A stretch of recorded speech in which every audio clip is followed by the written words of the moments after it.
All right, ladies and gentlemen, I'm up here about to unload. I'm sitting here waiting. I got that, you can see in my mirror, that big ingot, and look at what's about to hit. Look like a damn tidal wave coming at me. Gonna be late Saturday before I get home. Maybe I'll get home in time to be able to send that gun off to Sierra 250. I don't know. It's been a bad week all the way around. Anything can delay you has delayed me. I had a breakdown yesterday.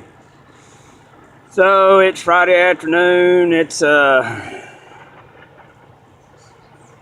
o'clock Eastern time, 6:08 p.m. And there are 1, 2, 3. I think there's 4 ingots loads ahead of me to unload before I can go back there. And you wait, they'll call me right when that damn thing hits. They think I'm gonna get out in the lightning and the storming and kiss my hind end. I'll tell you that flat out. But anywho, there you go.